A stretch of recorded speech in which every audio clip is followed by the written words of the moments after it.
দাঁড়া, আমি একটা সিঙ্গারে খাই, তুই থাক এখানে। আচ্ছা ভাই, খা তুই। চল বাড়িতে যাই, সিঙ্গারা খুব টেস্ট ছিল। বিক্রম প্রতিদিন করে সিঙ্গারা খেতে আসতো আর পলাশ দাঁড়িয়ে দাঁড়িয়ে দেখতো। এই ঘটনা দেখে পলাশ তার বাকি কাম চলতে থাকলো। বিক্রম প্রতিদিন সিঙ্গারা খেত আর পলাশ দাঁড়িয়ে দাঁড়িয়ে দেখতো। এগুলো করতে করতে লাগাতার 6 মাস কেটে গেল। আরে ভাই, বিক্রমের কি হলো? কিছুই তো বুঝতে পারছি না।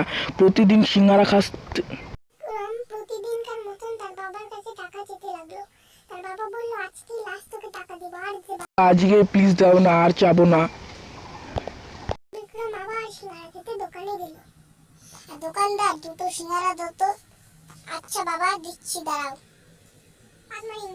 আর বাবাকে বলতেই হবে বিক্রম রোজ রোজ সিঙ্গারা খায়। কি ব্যাপার, আপনিও কি কিছু লক্ষ্য করছেন? বিক্রম প্রতিদিন সিঙ্গারা খেতে দোকানে যাচ্ছে। হ্যাঁ, আমিও লক্ষ্য করছি। এই দোকানদারের উপর নজর রাখবো, সে কি করে সিঙ্গারা বানায়। ওগো গিন্নি, আমাদের ব্যবসা তো একদম অনেক জমজমা চলছে।